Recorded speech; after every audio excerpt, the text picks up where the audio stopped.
Well, good morning, everybody, and welcome to our special National Assembly on Scotland's way forward here at the Salutation Hotel in Perth, which, of course, is historic in her own right. No doubt we'll hear a bit more of that later, I am sure.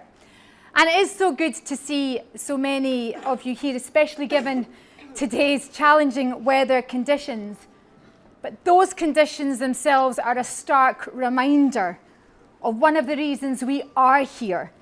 Too many Scots right now are freezing and hungry in their homes in rich Scotland, and enough is enough.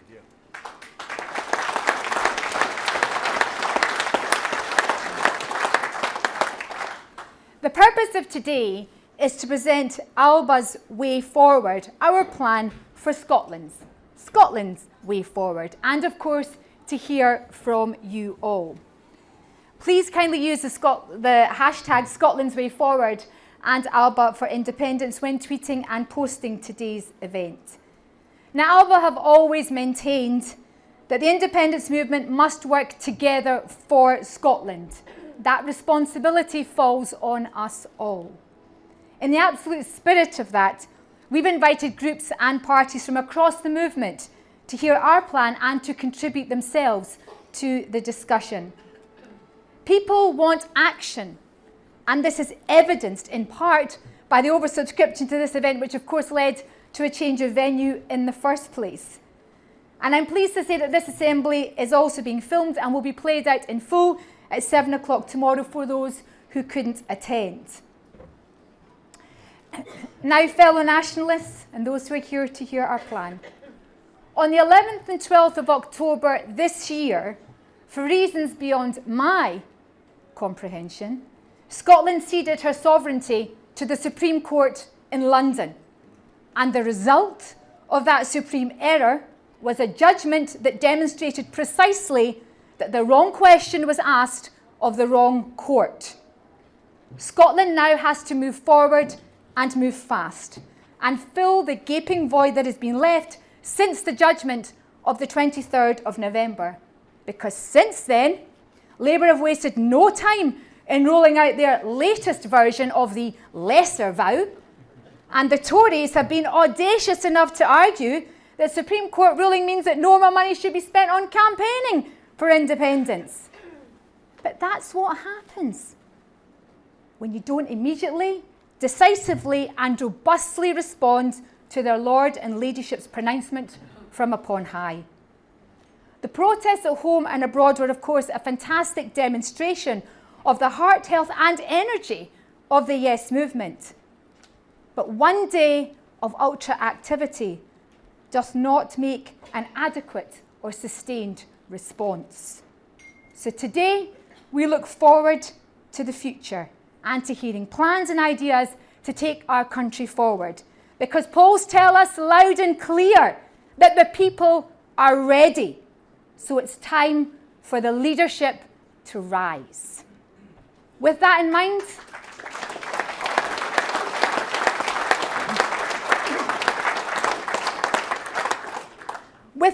mind, it gives me great pleasure to introduce our first speaker, a person who, with one mandate and one instruction from the people of Scotland, delivered India F1.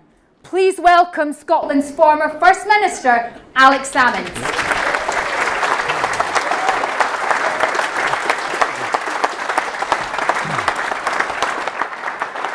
Well,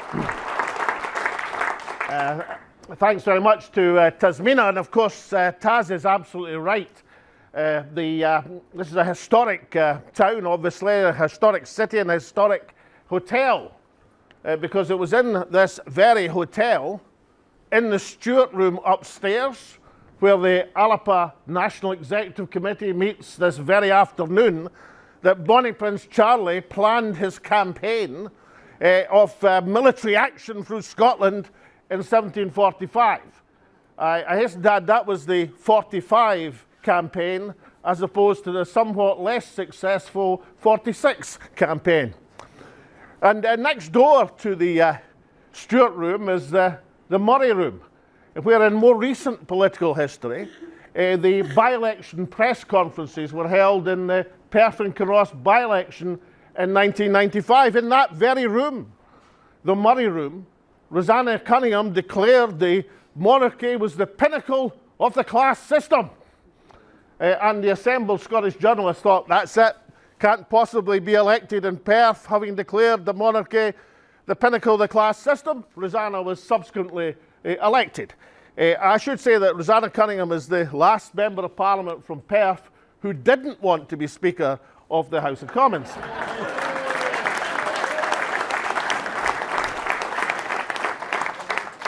But another historic event, actually there was a declaration of Perth.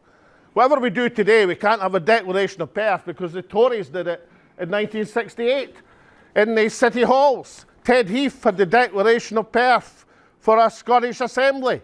That was in the days where the Conservative Party believed Scotland was a nation, of course. Changed days now. In the same place, in 1990, I was elected leader of the Scottish National Party. And we embarked over the 90s on a strategy which has held in Scotland for the last 25 years. And put simply, it ran as follows. And remember, in 1990, the Labour Party were the dominant, overwhelming, monolithic, huge, enormous giant of Scottish politics and had been for the previous 30 years. They were 50 MPs. They were impregnable. They were unassailable. That's how people in Scotland regarded it. But the SNP over the 90s embarked on a strategy which was to combine with Labour to achieve the Scottish Parliament, to have our Parliament reconvened, as was memorably said, to achieve power in that Parliament, to become the government of that Parliament, a nationalist government, as happened in 2007, and then to use that as the platform for a referendum to give people the opportunity to vote themselves to independence, which happened in 2014. Now, as strategies in politics go, that's one of the most successful strategies in political history. Took the SNP from the fringes to be the dominant force in Scottish politics, took the Labour Party from being the dominant force to the fringes in Scottish politics. Mind you, the Labour Party helped themselves by combining with the Tories in the Better Together campaign. But nonetheless, that's an extraordinary shift. And that clear strategy has been the motive force behind the national movement for the last 25 years. Now, over the last couple of weeks, something very, very significant has happened. And that is that strategy has hit a roadblock. That roadblock being the Supreme Court of the United Kingdom. Now, listen, I'm not going to spend too much time on the extraordinary act of self-harm of taking Scotland's case to Lord Reid's Supreme Court. I mean, the clue is in the title, the Supreme Court of the United Kingdom. Generally speaking, you don't go to the Supreme Court of the United Kingdom to ask for their assistance in disassembling the United Kingdom. I mean, so it was an extraordinary thing to do if the expectation was that Lord Reid's Conservative Supreme Court was going to give Scotland any assistance. It's like going to the UK Treasury and saying, I'm from Scotland, give us some help. Going to the Supreme Court is roughly of that. With Lady Hale's Supreme Court, that might have been a different matter. Give me an English Liberal instead of a Scottish Tory any day of the week in terms of helping Scotland to move forward. But nonetheless, that was done. That hit the inevitable logjam, and the roadblock has been assembled. Therefore, when you have a roadblock to a strategy, even a hugely successful strategy, it's the time to think, how do we drive through it? How do we go over it? Or how do we get around it? And that is the conversation that we should have today. Because there's a number of ideas, and ALBA's views are not definitive. We're going to listen to what people have to say, and then we'll have our renewed strategy, our contribution to the national strategy in January next month and next year. So that's our plan. So let me lay the scene. The strategy of the last 25 years has hit the roadblock. So what do you do now? Well, it's said by Nicola. Nicola Sturgeon says, let's have the plebiscite election at Westminster. Now, at least that's a vote. there are problems with it. I mean, the obvious problem is the other side says, no, elections are not about that, they're about other things. And of course, it's very difficult in a Westminster election to make it about a single issue.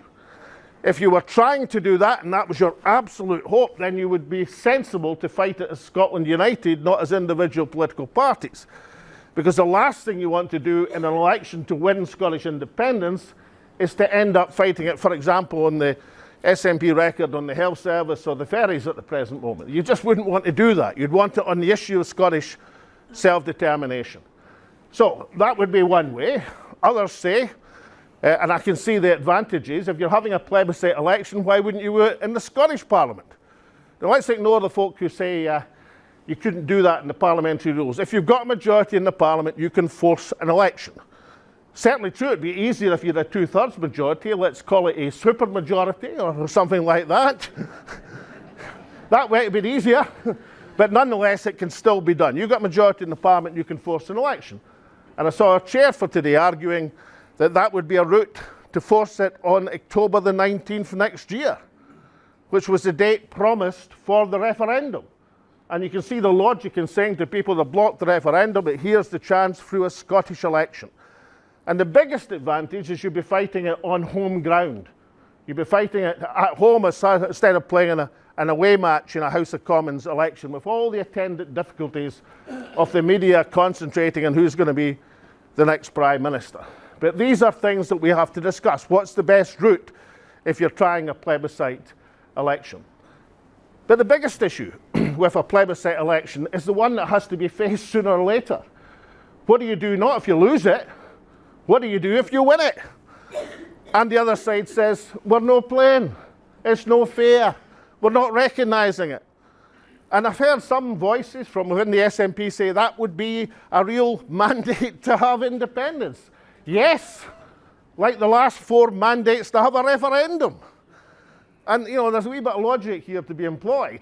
You know, if the Westminster system doesn't recognise 4 successive mandates for a referendum, do you really think they're going to say, well done, chaps, you've won, and recognise a mandate for independence? We have to recognise as part of a political strategy that you have to force the other side to do something they don't want to do. And therefore, there are other mechanisms that have to be considered. For example, Neil's going to talk about parliamentary intervention. And as somebody who's actually done it, he knows the advantages and disadvantages of that. But certainly you have to bring it home to the Westminster system that it's not acceptable to deny Scotland's nationhood.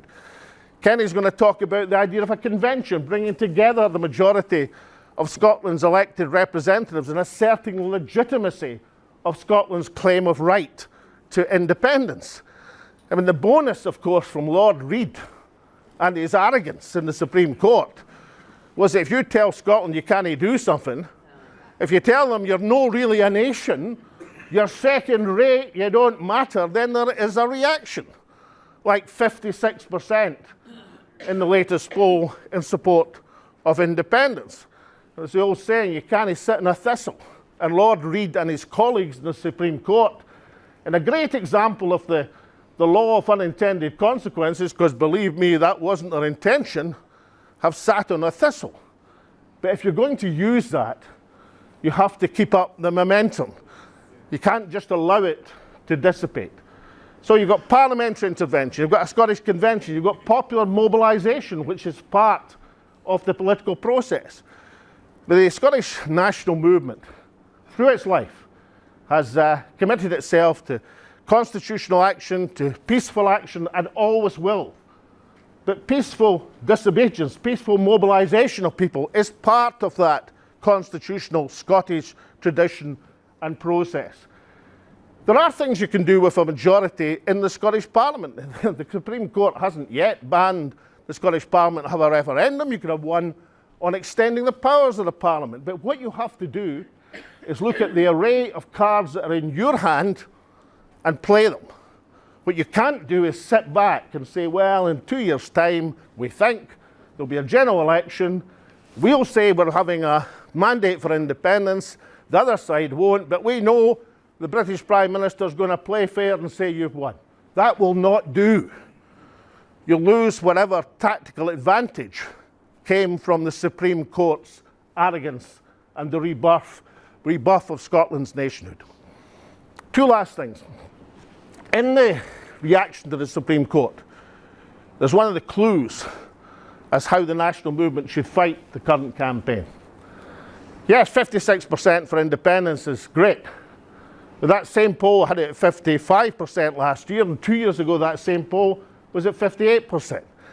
It's a great change in the circumstances compared to the 30% or so supporting independence in 2012 when I signed the Edinburgh Agreement to have the referendum in 2014. And there's no doubt, as a starting position for an independence campaign, that is a superb position to be in, and nobody should have any worries or compunction about that. But of course, you have to get the campaign and get the date and get the process and get the strategy in order to unlock that particular door. And the last point I want to make is this one. In all of the debate about mechanisms, which is crucial, absolutely crucial, just like the strategy of the last 25 years was crucial because it unlocked the route to independence, you've got to look at the why of independence. The tour we've been doing about the Wee ALBA book has been hugely successful because of that, because it sets out the why, what we're trying to achieve through independence. Why is it all worthwhile? Why should this ancient nation have the right to independence? The recent publication from Commonweal, Sorted, is another example, a brilliant manifesto. I don't agree with every iota of it, but nonetheless it sets out a vision to mobilise people behind the independence campaign. You know, this is an ancient nation. There is no community of people more entitled on earth to have the right of self-determination as we have. That's why people argue, let's take it to the international courts, which would be a good thing to do. But let's also know the limitations of that. That you wouldn't get a determinist ruling from the court in the Hague, the International Court of Justice. It would be an advisory ruling. And Westminster, again, would do as they did to the Chagos Islanders, say it's only an advisory ruling, we don't have to abide by that. The cause and the case for independence will be won here in Scotland by the actions we take, by the pressure we build on the Westminster system, by the inspiration, the vision we present to the people about why independence is worthwhile, by building that irresistible momentum behind a strategy which will force our political opponents to concede, as they conceded back in 2012, and allow our people the chance once again to vote themselves to freedom. Thank you very much.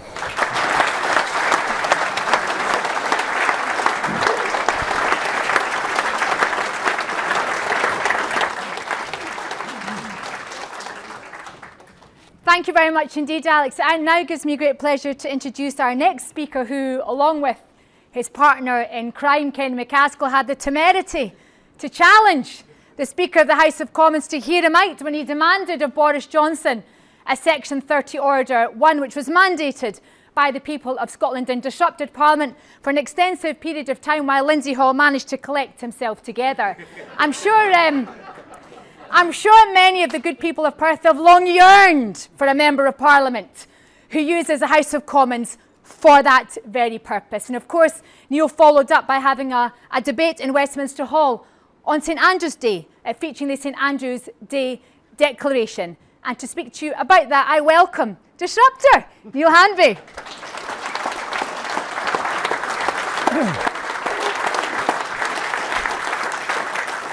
Good. Almost afternoon, everyone. Can you hear me, or do you want me to use the mic if anybody's hard of hearing? I'm a bit deaf, so I have a lot of sympathy with you. Okay, so I'm going to start off with a wee anecdote. In this very hotel in 2014, I met the then leader of the independence movement, Alex Salmond, upstairs in the ballroom at his final SNP conference. And at that time, I remember the streets of Perth thronged with people who had realised that in our disappointment there had been a rising of hope an aspiration and an absolute determination not to give in and not to give up. And from that moment, we mobilised and elected in 2015 a slate of independent supporting SNP MPs to do a job in Westminster. We're all clear what that job was, and it's not being done. In 2017, we lost 2 great voices, at least, and others, from that team because of the campaign that was fought. And in 2019, I discovered that the party that I had invested a decade with, building the case for independence, had other priorities that took preference over that cause. And despite all of that disappointment, I now find myself in 2022 liberated from any dampening down of my aspirations for Scotland, and I have one of the, well, a political hero, if I'm honest, amongst others, that I work now in partnership to focus and draw the attention on independence. Now, I will continue, and I have done, to extend an olive branch to our independent supporting colleagues. I know there are good people in the SNP group. That is beyond question and beyond doubt. But wishes are not changes. You know, I can't just wish things differently. And we must maintain our focus on independence in Parliament. Now, the Supreme Court ruling has said that there can't be an independence referendum, but as Alex said, there can be referendums on other questions about referendums or indeed any other issue. The Supreme Court answered a question of domestic law that was put to them through the UK state apparatus. All of the parts involved in that were parts of the UK state apparatus, and as Alex said, asking them to nullify the very institution that they are a part of is a very big ask and probably an unrealistic expectation. But they have been criticised for their overreach into international law and away from domestic law. Excuse me. And the tragedy is that instead of that robust response that you would expect to happen, what we have is an interscene war in the Westminster group about who should be leader, and an intergroup war about who should jump first. And that is not the priority. The priority is not protecting my job or any of their jobs. The priority is getting Scotland out of Westminster's control. And can you imagine, if you're worried about a job,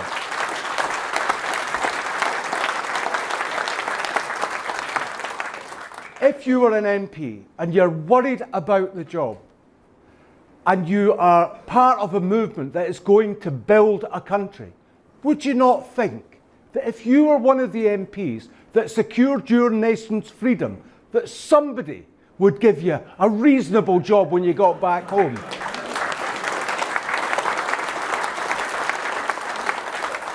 Now, I would like to see unity. I would like to see a Scottish Constitutional Convention called where all of us could get together, put our differences to one side and come up with a coordinated strategy, not just for action in Westminster, but for action elsewhere. But I'm going to focus on our action in Westminster and the tactics that we have been deploying. Now, I was very clear about my purpose for election, and when I was an independent MP, I tried to give voice to the constituents who had voted for me to advance the case of independence. I tried to do that when I was a member of the SNP group, and that was a very frustrating experience. And since then, I think it's fair to say that Kenny and I have focused on either the case of the constitutional question or on matters that are absolutely vital to the people of Scotland, whether that be energy or cold weather payments or those types of issues that are really affecting all of our people in the current cost of living crisis. And we'll continue to do that. We'll also back strikers because it's an absolute affront to any decent person that the very people that carried our country, England, and all the other parts of the United Kingdom through the pandemic should be treated with such disrespect by a Conservative government who've been stuffing money down the back of the couch throughout that time. So we will always have Scotland's best interests in mind. One thing that I keep coming back to because it really has come into focus this week. I keep making the point that I did not go to Westminster to dot the I's and cross the T's of Westminster Tory policy. But when Ian Blackford said this week, after he was pushed out of the Westminster Group leadership role, that his priority, the group's priority, is to support the government and the Prime Minister. I mean, on what planet is that ever a priority of a Scottish nationalist Member of Parliament?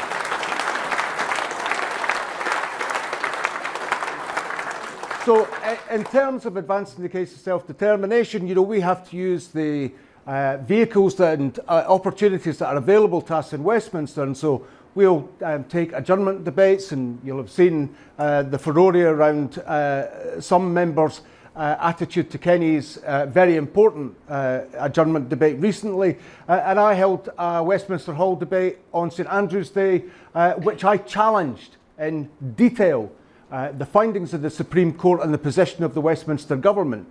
And it's, you know, the detail that I presented was belied by the fact that the Westminster Tories could not answer the questions that I put to them. And they still can't answer those questions. But it's a fundamental and basic principle. And I'm going to read the St Andrew's Day Declaration to you.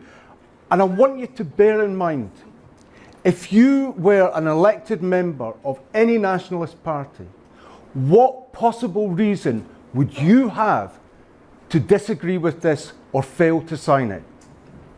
That this House welcomes and endorses the St Andrew's Day Declaration of the 30th of November 2022, which states that we the people, elected members and civic organisations of Scotland, assert that our nation has the right of self-determination to freely determine our political status and freely pursue our economic, social and cultural development, mindful of the Scottish constitutional tradition of the sovereignty of the people. We will democratically challenge any authority or government which seeks to deny us that right. Is there anything that you would disagree with in that declaration? No. Well, at the moment, besides myself and Kenny, only Angus Brendan McNeill has signed that declaration. And this is a non-party point. This is about the movement, okay? So what we do know is that the UK policy of refusal and denying us our right is not working. I raised it in business questions at the end of last week with Penny Mordaunt, and I will continue to press the government. But the key question is, how do we get there? How do we come together? And it's our collective duty to signpost the way. Not one person, not one party, but a united movement must chart the way. A movement that will map out a democratic, legal and constitutional route to independence. Just as Alec did in the referendum in 2014. It was the Yes movement that rose on the back of that carried the argument forward. It was grounded in activism and in a popular movement. Excuse me, sorry. 2 seconds. Sorry, I suffer from dry mouth. But now is the time. Now is the time for the movement to come back together. And, sorry, a little smoke, please. Sorry. So now is the time for every MP, every MSP who really believes in Scottish independence to sign that declaration, to bend Westminster to the will of the sovereign people of Scotland. Now is the time to put country before party, unite the movement and win our country's freedom. Thanks very much.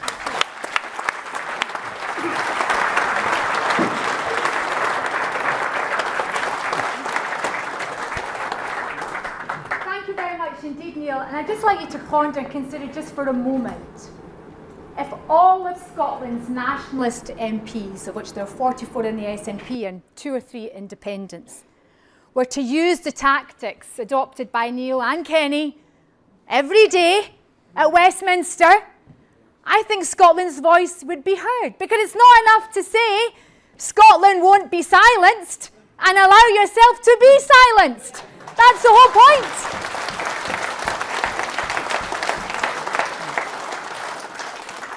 Now I'd like to introduce our final speaker from the panel before we move to speakers in amongst you all. And of course, Kenny has been marching and campaigning for independence all his life. And the benefit we have of him being former Scottish Justice Secretary is he knows how to do it within the law.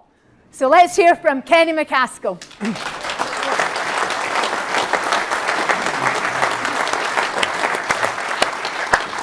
Thanks. I assume I don't need the mic on the basis that my lapel mic will be working, so if there's any problem there, just let me know. I want to follow on from what Neil was saying, because at the end of the day, it is important that we pursue a parliamentary strategy, but we are not going to win in Westminster. Not now, not ever. We have to get out of there. Equally, I respect the Scottish legal system. I trained in it, I practiced in it for 20 years, I was Justice Secretary for 7.5 years. But I don't doubt the ability of the Scottish legal establishment to fail to represent the sovereign will of the Scottish people. Yes, it was the Supreme Court of the United Kingdom, but it was a leading Scottish judge that was presiding over, put in deliberately. And equally, when people talk about going to the Scottish courts, during my wee juncture out of politics, I was studying some of our old history. And let's remember, who transported Thomas Muir? The Scottish establishment. Who executed the martyrs of 1820? The Scottish legal establishment. Who jailed John McLean? The Scottish legal establishment. So yes, there's an opportunity and we should pursue matters in the court, but let's not believe that they stand shoulder to shoulder with us or with the Scottish people.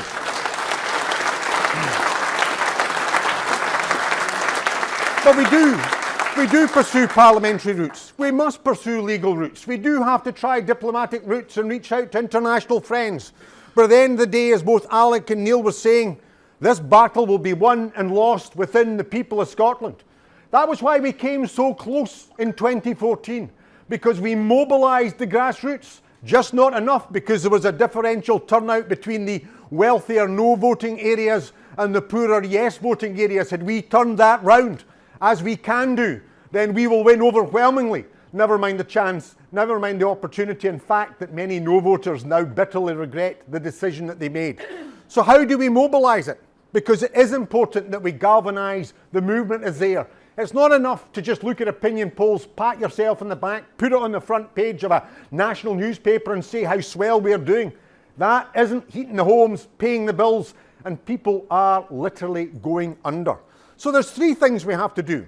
First of all, we have to push for that independence convention. Why? Well, 2 reasons. First of all, we have to rebut the decision of the Supreme Court amongst the people of Scotland.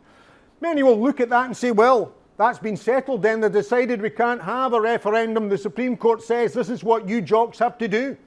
We've got to make sure that we say, that's what the Supreme Court of the United Kingdom may say, but to paraphrase Canon Kenyon right, we're the people of Scotland and we'll decide what's right for our country and for our people.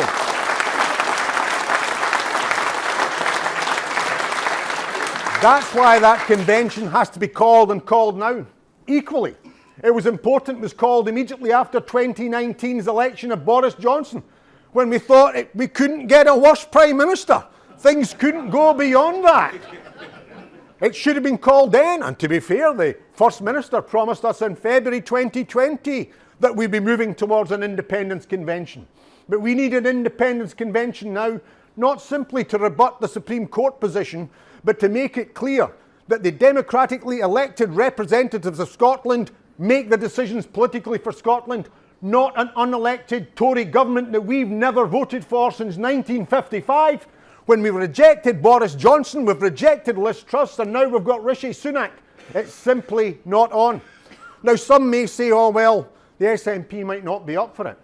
Well, the First Minister said there would be one, and we've got to hold her to that, and we've got to push for it and demand it, and if they won't, we've got to make sure that if they won't, others replace them, and that they will, because we've got to pull our elected people together.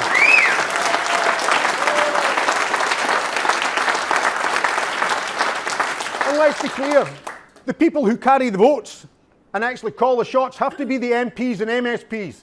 But let's also make sure that at that convention we do pull in people who are entitled to make comment and to give support, because the support for our campaign is far wider than simply Neil or I or others, whether in the SNP, Green or elsewhere. We've got the likes of the RMT, we've got the SSP, we've got the ISP, we've got other people, we've got people in local government who we know feel that there has to be change, so it has to make sure that we galvanise the people, although ultimately it's those with a directly elected mandate in Holyrood or Westminster who call the shots.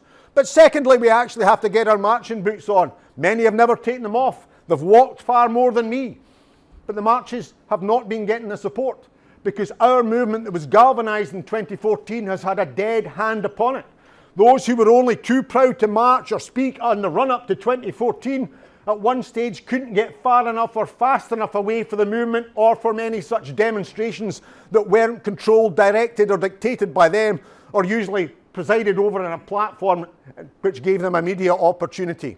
We do need to make sure we continue marching, but we also need to make sure that we prepare for a big march next year. That's not for me, it's not for the ALBA party, it's for those that run the marches, to make sure that we coordinate, that we prepare, that we get the message out across all in the Yes movement, that we're going to have a march, not just in 2 weeks, but a march in months down the road, and we're going to make sure that we get the turnout that we did have, whether in Glasgow or whether in Edinburgh, when we could turn out 100,000 people, and we can let the Tories know that the people of Scotland say yes, that the Supreme Court is not putting us back in our box, and we can also let those who are currently have an elected mandate in Scotland, that it's not enough to shuffle the seats on the green benches.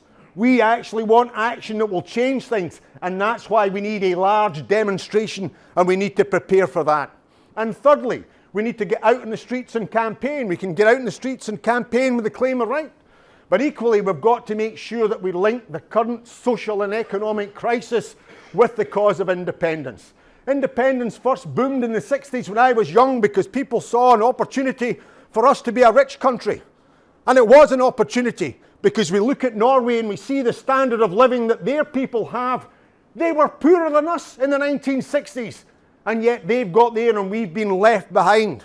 Now we've got a second opportunity, not just with the opportunity to use oil and gas that remains, but through renewables.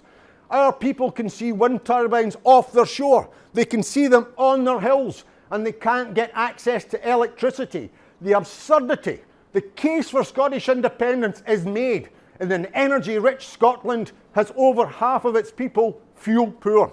And that changes the whole dynamics.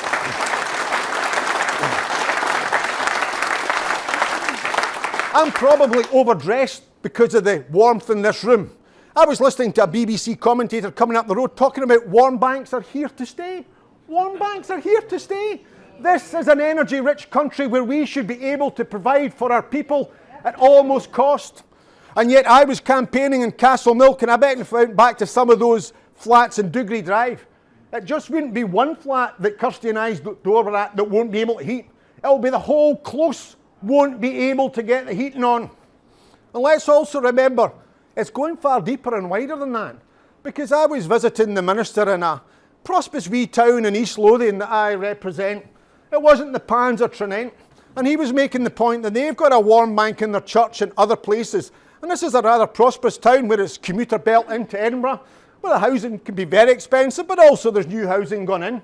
And you have to buy a house in East Lothian because trying to get a council house, it'll take you many, many years, if not decades.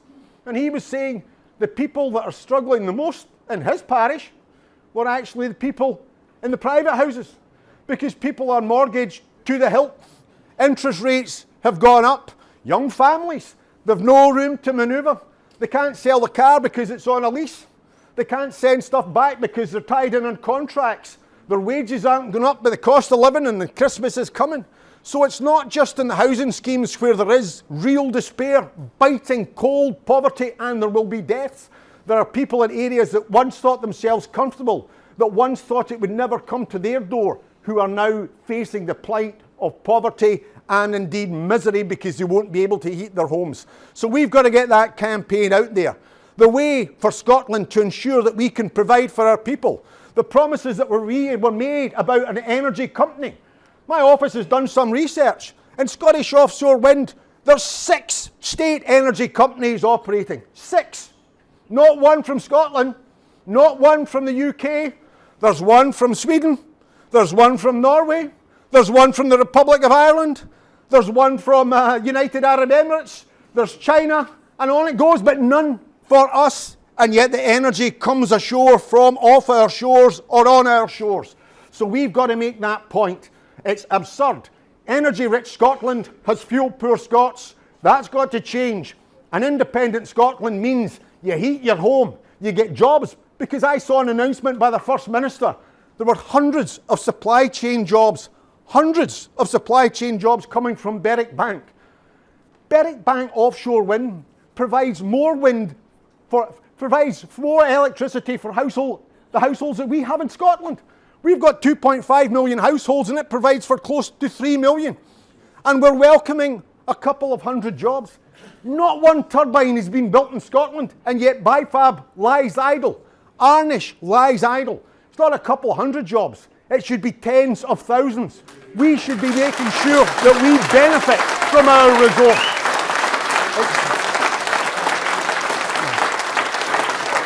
And in making the case for independence, none of this wheeshed for independence. None of this, oh well, you can't say that. Our energy roasts should not be getting sold off by the Scottish Government.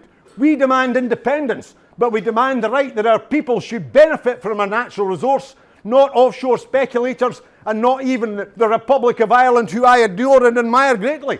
But I don't like the situation that the Electricity Board of Ireland and the Irish are making money and our people are getting no benefit and no jobs. It's simply unacceptable. So this is about reclaiming our movement.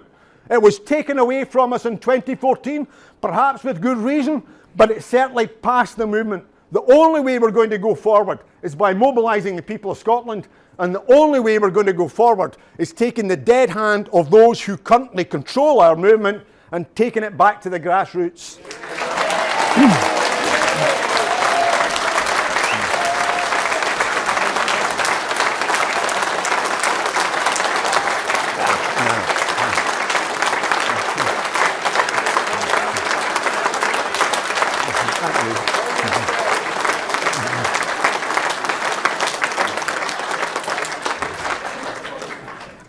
And if I was to invite Kenny to stand up again, he'd say he's tired of standing ovations. He just wants independence for Scotland. Before we move the discussion on now to hear from all of you, let's just recap what we've heard in terms of some of our ideas of moving Scotland forward. And that, of course, includes what was the well-touted Plan B of Angus Benn McNeill and Chris McClenny, which is a plebiscite election. And, of course, there's a choice as to where that should be held. Should it be at Westminster with that franchise, which excludes 16 and 17-year-olds and European nationals, the very group who we know from polling supports Scottish independence? Or should it be held in Scotland, where the home of our decisions should be? That's an option to think about. We can think further about the idea of more parliamentary interventions, what difference that could make, how we deploy Erskine and May to Scotland's benefit. We can discuss more about action we can take on the streets, protests, demonstrations.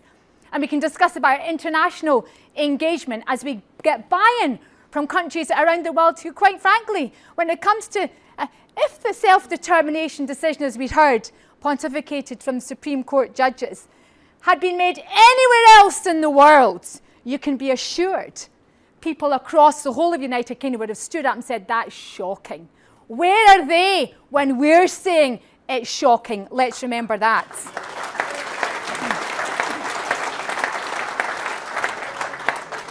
And finally, our latest Prime Minister, Rishi Sunak, said in 2017, no less, that the time for an independence referendum would be after Brexit. Those were his words.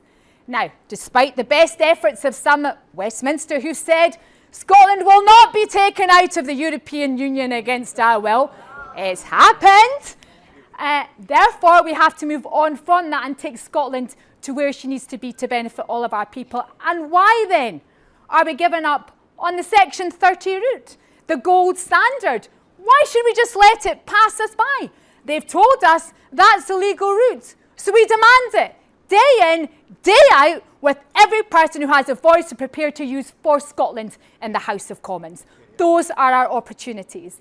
And with that now, let's open this up to greater discussion. We've invited a number of organisations across the movement, some who are unable to attend, but all who are keen to support the endeavours of working together across the movement. It's not about any one person, it's about our country, and it's about people who don't have time on their side in terms of how we move our country forward. So first of all, I'd like to invite Tim Rideout, who is member of the Scottish National Party and convener of the Scottish Currency Group, to say a few words, if you may, Tim, about what you think about what we've said and what also you think we should be doing. Welcome to Tim.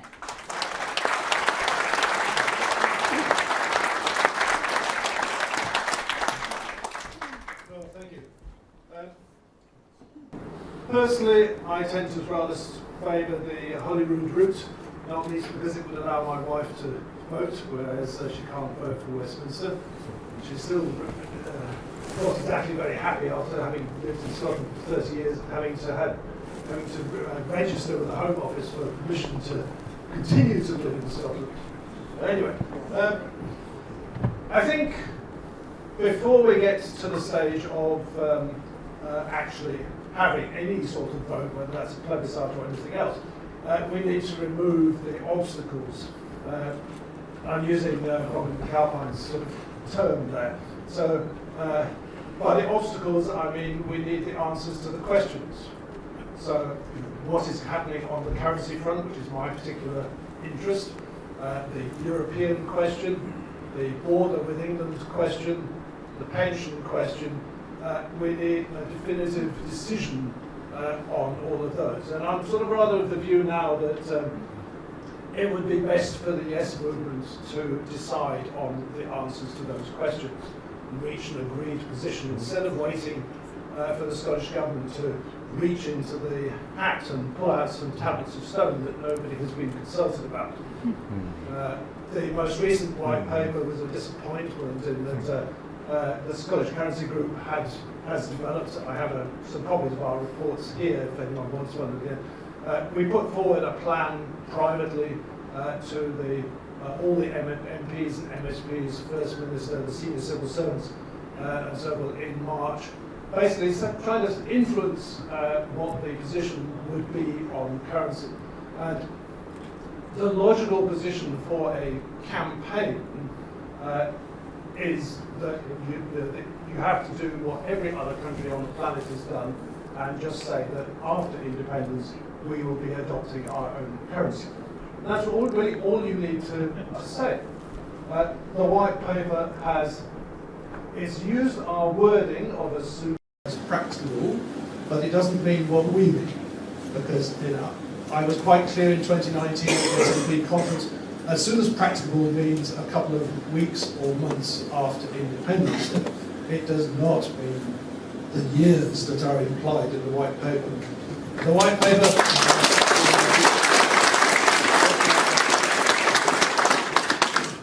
paper unfortunately has said as soon as practicable, and then it is inserted what is this time called terms and conditions, or criteria and conditions. which are really just the Gross Commission 6 tests creeping back in under a camouflage net. And they're only there as obstacles to prevent the as soon as practicable part. We don't need any criteria and conditions, because the only safe and sensible place for a country is to have its own currency. Trying to use somebody else's currency, sterling, is the most dangerous place that you can possibly be. So you need to get out of that position. So the safety and the way you're going to be successful as an independent country is having your own currency. Absolute maximum exposure to every sort of manipulation of the City of London, whatever, is guaranteed by using sterling. So you don't need criteria and conditions, you just need to get out of that position as fast as you can manage it. And equally, it is not the position of, it's not the job of the present day government to try and impose conditions, rules and things on a future government. So the bit in the white paper about fiscal rules, and we're going to have the European 3% deficit limit and all of this sort of stuff, that's for the post-independence government to decide, not us.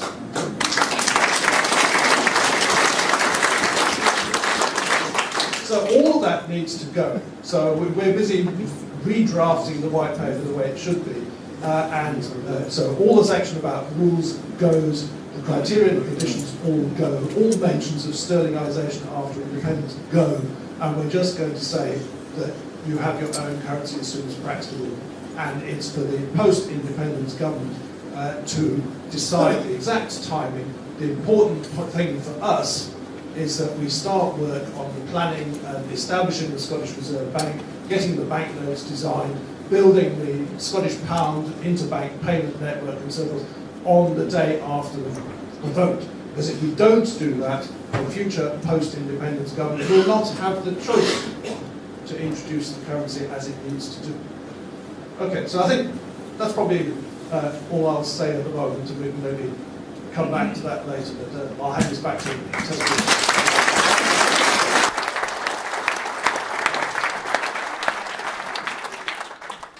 Thank you very much indeed, Tim. I'd now like to invite Dr. Mark McNaught, who is convener of the SSRG, as we stick to the hot topic of currency as he quickly gets out his notes from his briefcase. That's what happens when you get no prior warning. Welcome to Dr. Mark McNaught.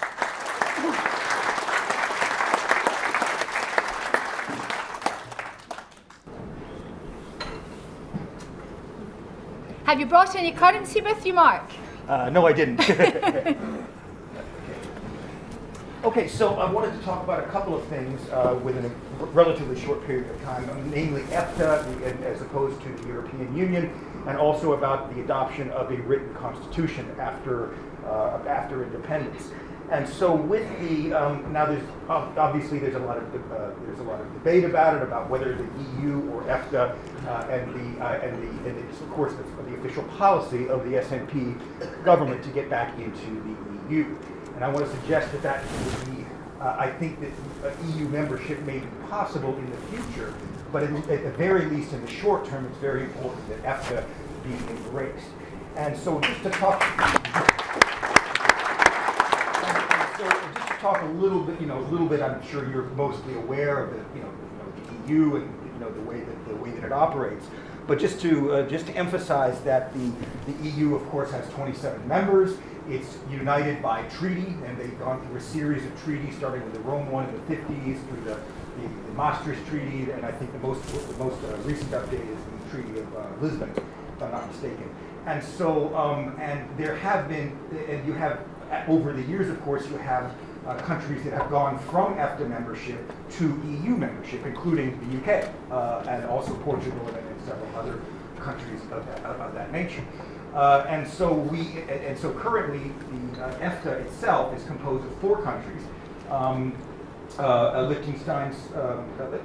Norway, Iceland, Liechtenstein, and Switzerland. Yes, and 3 of which are in the EEA, the European Economic Area, and Switzerland is in the single market, but it's dependent on a very complicated series of treaties that it has to renegotiate with the EU in order to be in the single market, and they've tried recently to have a kind of an overarching treaty that covers it, which was a failure. So basically, the EEA would be the way to go.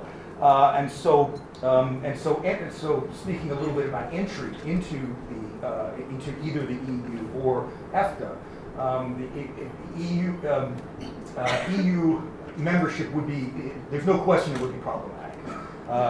First of all, they can't even apply until there's independence. And also, you have to get, of course, the agreement of all of the other member states.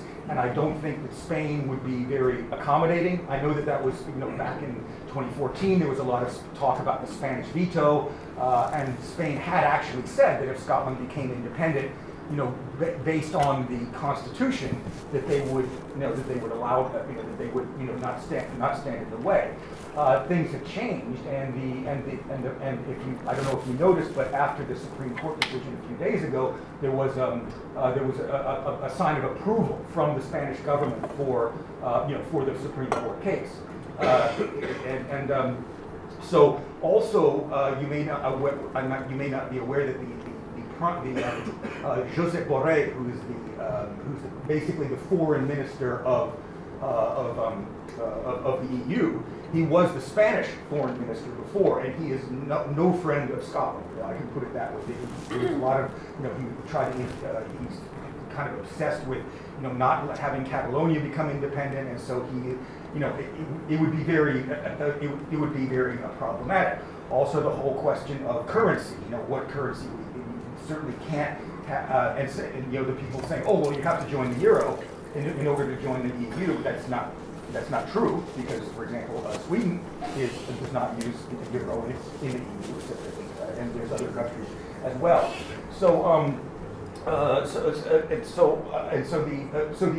These major questions that need to be resolved, and before even applying for EFTA, for EU membership, it's going to be really problematic. It's not to say it couldn't happen someday, but the urgency of getting back into the single market dictates that EFTA membership be pursued very rapidly. Yeah. And I've been in contact with, a couple of years ago, working with the SSRG, we actually had, I contacted EFTA and spoke to them about, posing the question is, if the Holyrood election a year and a half ago were used as a plebiscite election, this was in the context of ALBA and possibly getting a supermajority, and he said, would that be sufficient to to apply for EFTA membership? He said, yeah, and according to the treaties, any state can join, but it's not very precise about what a state, what constitutes a state, but under the Montevideo.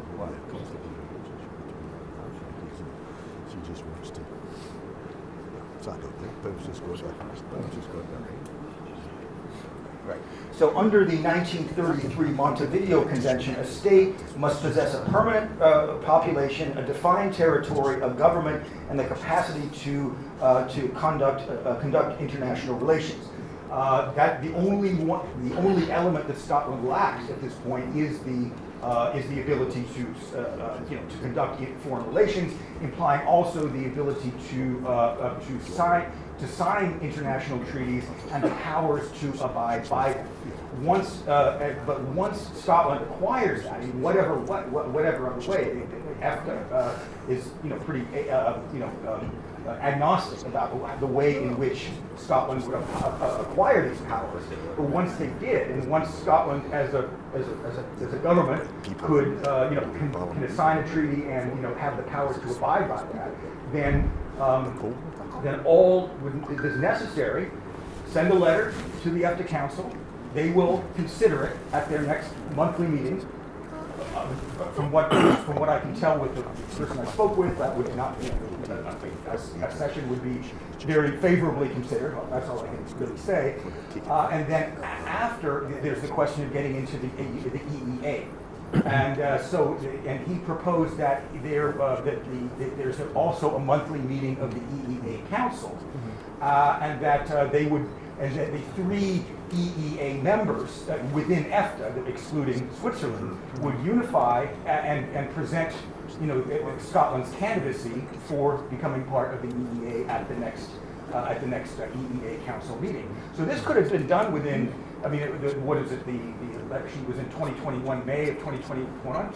Scotland could have been in the free EFTA in the free market by the end of the summer of 2021. So it's much easier to join. Nothing prevents Scotland from joining the EU later. But they would, and some people say, well, it's not a stepping stone. Well, it was for the UK. EFTA was a stepping stone for the UK to become a member of the and from what I can tell, speaking with specialists about EFTA, I don't think they'd really be that bothered. If Scotland joined EFTA and maybe later decided to join the EU, I don't think they'd be that bothered. That's just my general impression. So.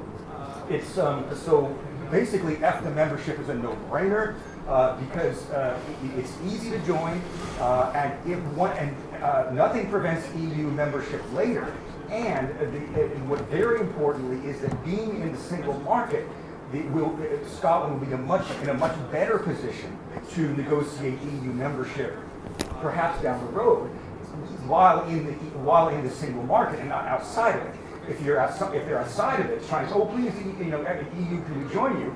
Outside of the single market, it's more of a, there's more of a economic desperation to get in, and where it's very difficult to negotiate a good deal, under those circumstances. So, as I said before, EFTA, no-brainer. All that's necessary is for Scotland to get the powers to negotiate. To negotiate, sign international relations, and the powers to abide by them, and they will. Scotland will be able to join. Again, very, very favorable, reception that I had. Just as an aside, I talked a little bit later. About 6 months later, I recontacted after the man I spoke with, and asked him about it, and he said, well, there's whether certain conditions of joining, and he basically said, well, there's nothing happened. There has been no, action taken to achieve independence. So we can't do it. Once it is, they'll be very receptive. And that's also a sentiment that people in the SSRG that have contacts with other foreign governments. They're very much, they're very sympathetic to it, but Scotland has to do it for themselves. They can't do it for them. So once there is independence achieved in whatever way, many countries would be very receptive to recognition, but they can't say anything before that. Again, Scotland has to do it for themselves. They can't be guaranteed. They can't come out and say, "Oh yeah, if you do this, then we will." We will join you. But once these steps are taken towards independence, then the reception will be very favorable.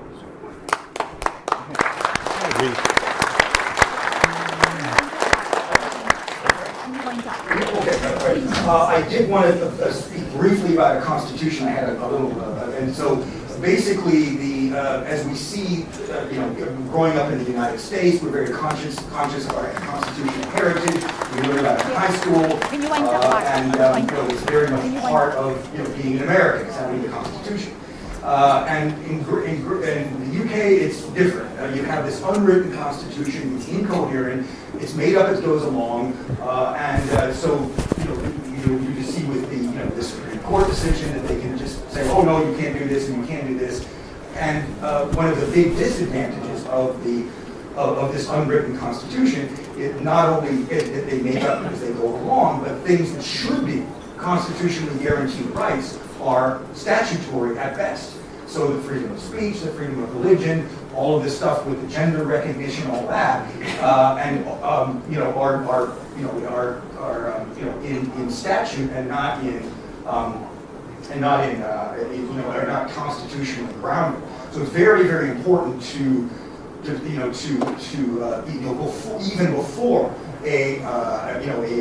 independence, there be a interim constitution developed, and there's very good models out there. I've drafted a constitution, and Bonnar and John Drummond at the Constitutional Commission, they have a very good interim draft that could be employed, and so what I think needs to be done is that there needs to be, we need to start now in planning and developing and not only the Constitution but also designing the institutions. Of course, Tim has done such good work on currency. I mean, a lot of the work, heavy lifting, has been done already.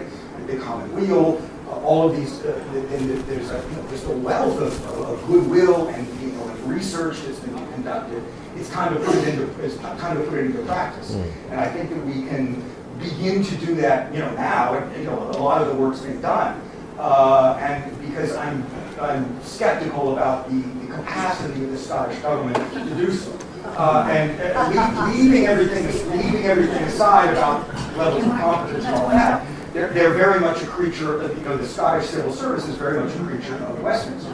And they're talking about, we're going to cut off funding, we're going to do this, we're going to do that, and try to prevent it. So even if the level of competence was higher, they're still constrained by the very fact that the Scottish government is part of an adjunct of the Westminster government. So they're constrained, but we're not.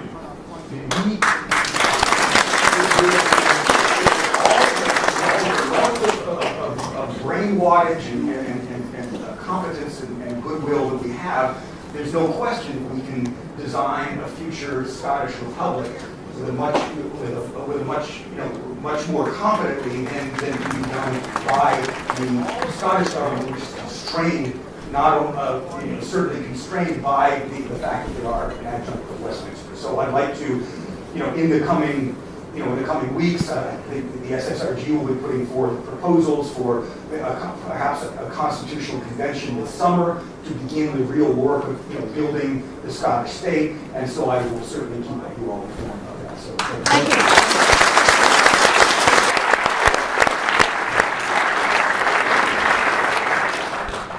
Thank you very much indeed, Mark. Of course, the disadvantage of sitting behind the speaker is you have no way of catching their eye, and they deliberately don't look at yours.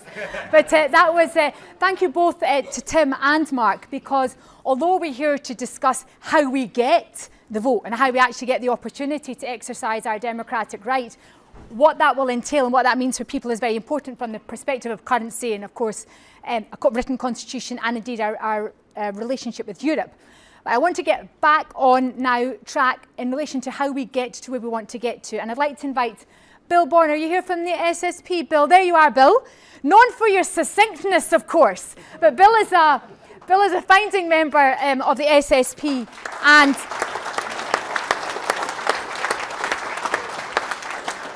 spoke brilliantly at ALBA Party Conference, and we're very, very pleased to welcome you here and hear the SSP's way ahead. Thank you, Bill. Okay, thanks. And apologies in advance, I've got a cold, so the voice might go. Very happy to be at this meeting and represent the Scottish Socialist Party. Just want to first of all say something about the Supreme Court ruling that's maybe missed in some of the technical arguments. There is an overwhelming reason why the Westminster Government and Unionists in Scotland don't want a referendum. It's because they have absolutely no confidence that we win a referendum. In fact, most unionists now privately in Scotland will tell you if a referendum was held tomorrow, they would lose it. And therefore their main strategy is to continuously come up with reasons for not holding a referendum. And I think that's an important point to state. Because the Supreme Court decision means that not only won't there be a referendum next October, as far as Westminster is concerned, they will never willingly concede a referendum. Because why would they concede a referendum that they think they're going to lose? And that poses immense challenges for us. In terms of the question posed about the way forward, in some respects it's quite simple. How to achieve independence? It's not rocket science. You need to do two things. The first is you need to present a vision of independence which is transformative, which basically said when you achieve independence it will produce a better different country and will qualitatively improve the lives of ordinary working people in this country. That's the vision you have to put forward.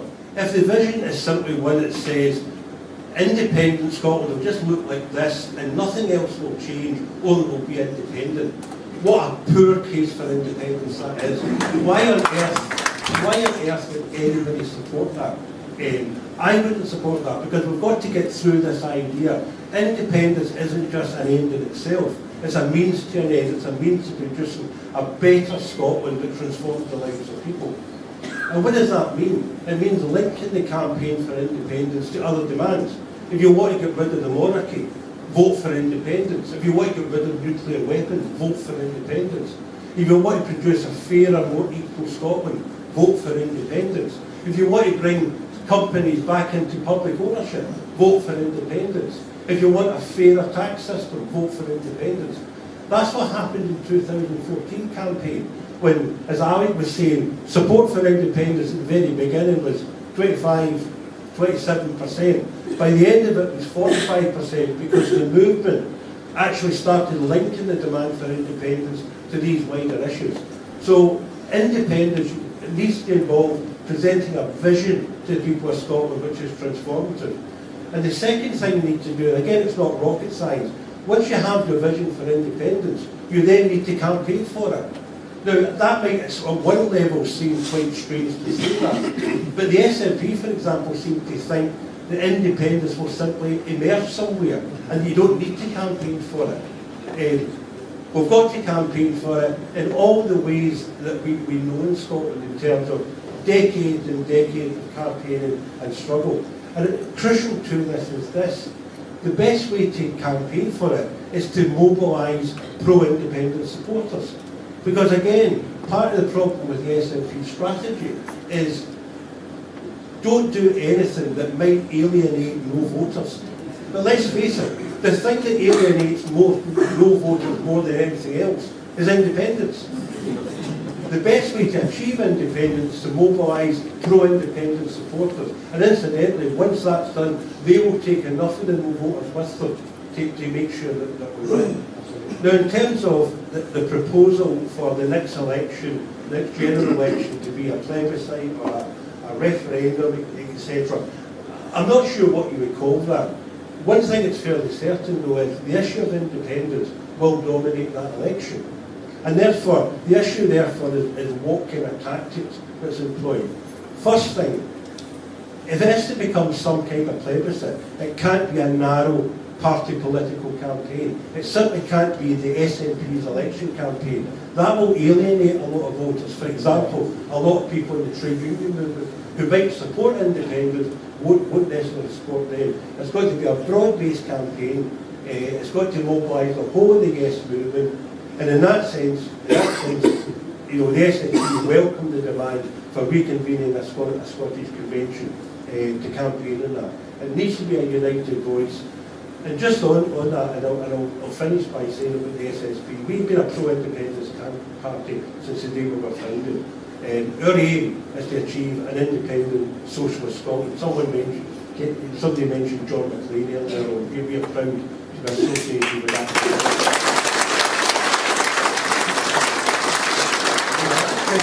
Campaign, we did two things. We were an integral part of the Yes movement, involved in everything the Yes movement was doing. But we also ran our own distinctive campaign, the campaign for a socialist Scotland. And we didn't do it in opposition to the main campaign, but as our contribution to that campaign, in which we argued that transformative case for Scotland. When the way that the campaign then develops in the future, whether it's the next election or whatever, we will do that. We'll work with everyone else in the independence movement to bring about that kind of unity. But we'll also argue that distinctive case for an independent socialist Scotland.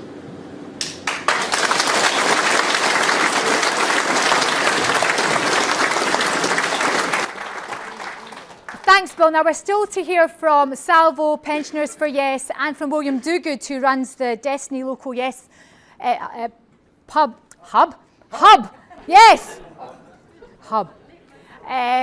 here in Perth, and we look forward to doing that. But before we hear from more people speaking at you, I'm really keen that we get the discussion going amongst all of you here. So we have 2 mics. We have people who will operate them and take them round. If you can kindly raise your hand. And we are interested, we're all interested in questions, comments, ideas as to how we take Scotland forward, your views on the plans that have been presented here as well. So who would like to offer up? And please, if you would, feel free to say who you are and where you come from. Otherwise, very happy for you to be anonymous and just ask your question. So who would like to go first, and we'll get the mics over to you. And I'm waiting for the people who are going to be taking the mics to identify themselves to me. There's a gentleman there in the front. Alexander, here we go. And there's a gentleman in row 3 there. You never know how to describe people. Just on the extreme right there. There you have. Just keep your hand raised, sir. Thanks very much. Good morning, folks. I'm Don Gillis from Ireland. It was that cold when I left. I may have changed gender by the time I got here. Did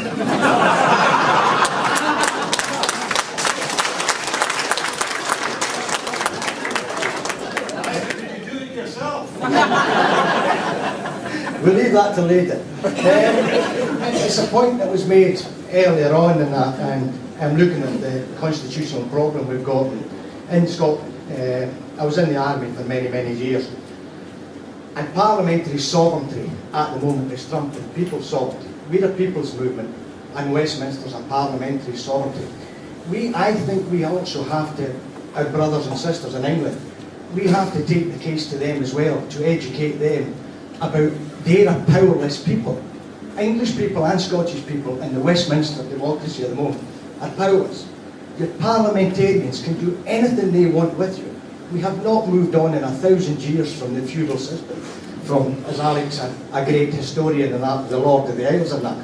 We need to make this a people's movement, and I think we could do with a sister party in England, English Nationalist Party or something, to take the case and spread the case across the whole United Kingdom at the moment, so that we could be a federation of friends and not foes.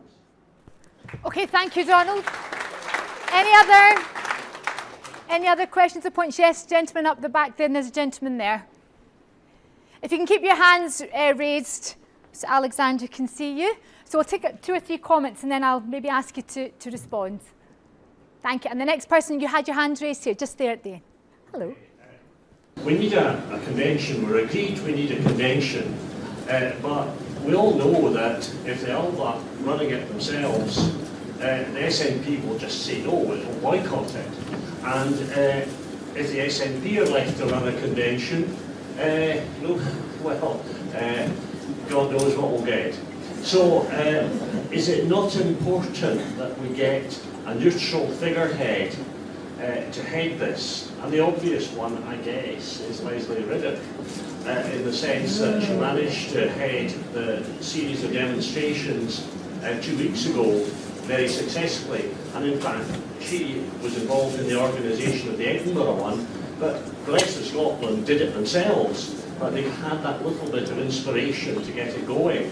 And I think I don't know who else, I can't think of anybody else off the top of my head, but we need a neutral person to get this going. The second point about the convention is that it's important that we make a declaration of Scottish people's sovereignty.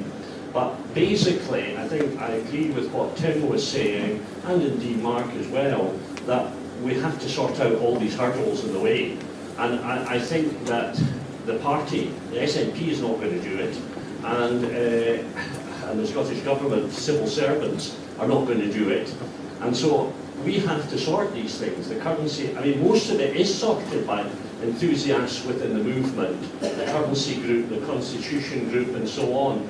But this convention has to bring all that together and get it into one sort of place that represents the movement.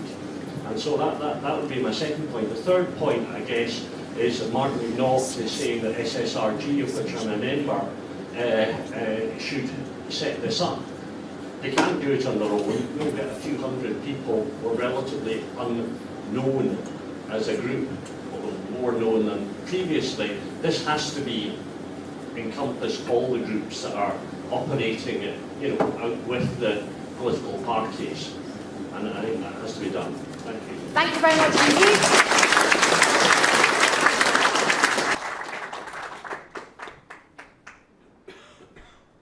Hi, hello and welcome to everybody. I've come down from Inverness this morning. My name is Dave Thompson.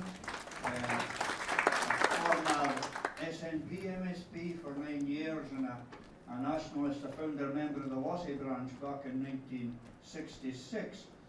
My question really is about peaceful actions, peaceful civil disobedience. When do folk think that we need to start that sort of thing? Will there be training provided for people who would take part in it? Because it's not something you can do without a lot of forward planning and a lot of thinking. And you need to learn how to go limp so that people cannot pick you up and all sorts of other things if you're going to do that. I'm probably a bit old for going limp at 73, but I'm sure there's lots of younger people that could be involved in that. But I'd be quite happy if we need to be involved in peaceful civil disobedience. So how would we go about getting people trained properly to do it properly and get it planned, because it has to be planned, and when do you think we should be embarking on that course of action?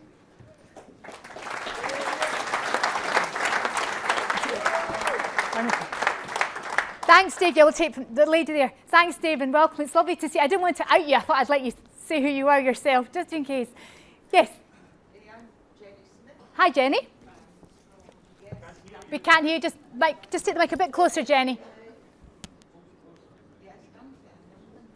Still can't hear you. Just a bit closer to your mouth. That's it, Jenny. Thank you. I'm listening to the speaker before last, and talking about heading up for independence. When I look round the hall just now, the one thing I think is that everybody here is committed. Everybody here follows politics for independence. Everybody here knows a lot about the history of where we've been and where we want to go to. But if you do something that involves the wider public, you stand at a street stop, you will see people going past, they're busy, they're trying to get through their individual lives. They don't think the way, the committed way that we think. Not because they're unsympathetic, but the time will come when they will be faced with making a choice. What will they be faced by? Will they be faced with two words? Yes or no. So what we're talking about today is visibility. Now, I'm not going to make any excuses for reading this out to you. You know it all very well. But you tell me at the end what's lacking, because something is lacking. So we have ALBA, Greens, SNP, Scottish Socialist Party, Scottish Independence Convention, Scottish Independence Foundation, Women for Independence, Scottish Currency Group, Salvo, Business for Independence, Pensioners for Independence, EU for Independence, EU citizens. What's missing? It's very simple what's missing. We know what all these groups are. We know the valuable work they do. But where is the yes? How about every single one of these groups puts yes ahead of their title? So you have yes, Scottish Council. And I'm not necessarily saying create an overarching yes group that people have to go the line to. Because each of these groups is doing their own valuable work. But is it visible enough? I don't think it is. Okay. Thank you. Thanks, Jenny. So a few questions there. We'll come to Jenny. We'll come to you at the back in a second. I'll just go through these questions first. A few questions. Dawn started us off about perhaps there needs to be a movement in England supportive of us. Then we had the question about the Constitutional Convention. How do we achieve that if people ostensibly, or say for the moment, that they won't work with each other? Dave's question about a peaceful activity. protest, etc., and Jenny about visibility. Alex, I'll come to you first. Okay, well, Donald, firstly, your point about the reaction in England. I had a conversation with a London cabbie yesterday, and his first words to me were, why do you lot want to sod off? 10 minutes later, after some animated discussion, as we passed the Palace of Westminster, he decided that given the performance of that lot in there, if he stayed in Scotland, he'd sod off with us. So maybe we should be appealing to the sod off tendency. Join us to sod off will be our new slogan. But yeah, look, we shouldn't underrate the dissatisfaction across England with the political establishment, because their dissatisfaction will be a significant ally when things come to the crunch. The convention and Leslie Rideout to lead it, I must say I'm partial. I'm in favour of Leslie doing these things. A long time ago she chaired a debate between me and George Robertson in the Royal High School. And she didn't take any nonsense from George Robertson that day, so I would imagine she'd be an excellent chair as the new canon Kenyan right in an independence direction. See, the point about a convention, as Kenny made, is about legitimacy. You know, the problem with the Supreme Court is not everybody realises it's a crooked court. Not everybody realises it's a political court. Not everybody realises that under Lord Reid, it'll untrammeled defend West. I mean, if the case before Lord Reid's Supreme Court should be that Australia or Canada or New Zealand should be brought back under Westminster control if Westminster voted for it, they'd say, yeah, that's right. Parliamentary sovereignty of Westminster, they're still really dominions, we'll bring them back again. That's the decision that lot would have made. Therefore, to counter that, there's still a court. You need legitimacy, and what greater legitimacy is there than a convention centred on the elected representatives of the Scottish people? Embracing civic Scotland, embracing the people, but centred on the elected authority of those who've been chosen, who have the stewardship of Scottish sovereignty. That's why nobody in the SNP should have anything to fear if they want independence from an independence convention. By definition, at the heart of that convention will be a huge majority of elected representatives who sit for the SNP. But I quite agree, if a figure like Leslie Rideout could get Neil Hanvey and Nicola Sturgeon on the same platform outside the Parliament.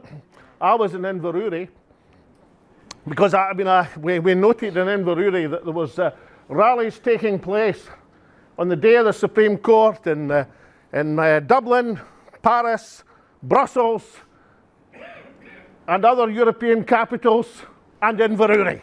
And we were very pleased about that. David, the first volunteer. He's in the vanguard, 73 years young. David, 73 is no old. Increasingly, I'm coming to that opinion. So, listen, the point about what you're demonstrating is popular support, right? And it doesn't have to be 100,000 people. 100,000 people is really good. And it doesn't have to be even disobedience. What it has to be is civil. In other words, you can make a point sometimes by humour, sometimes by, and we can think of if you remember back to the referendum campaign, the guy that played the Star Wars theme, and if you remember, Labour mobilised in the days where Labour could mobilise their entire contingent of MPs and brought them to Glasgow, and the whole thing was totally destroyed by one guy playing the Star Wars theme and the Imperial Masters. So it requires verve and humour to get through to people, which brings me exactly to Jenny. I think it's a fantastic suggestion, Jenny, and I think one thing we should resolve is suggest kindly, not ordering people, not instructing people, but they should associate their initials and their acronyms with the Yes movement or the independence movement. I think that'd be an excellent thing, because we don't need to fear a variety of groups. As we demonstrated in 2014, 1,000 flowers can bloom in this campaign and have a tremendous effect. And maybe one of the things we should say from today, that wonderful movement inspired in that glorious summer of 2014 is hereby reconvened. Yep.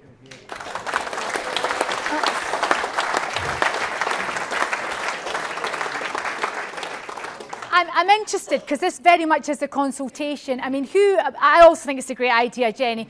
Who else thinks, as Alex has suggested also, that this idea of having yes before everything that we do is a good idea? A show of hands, what do we think? Yeah, overwhelming, I would say.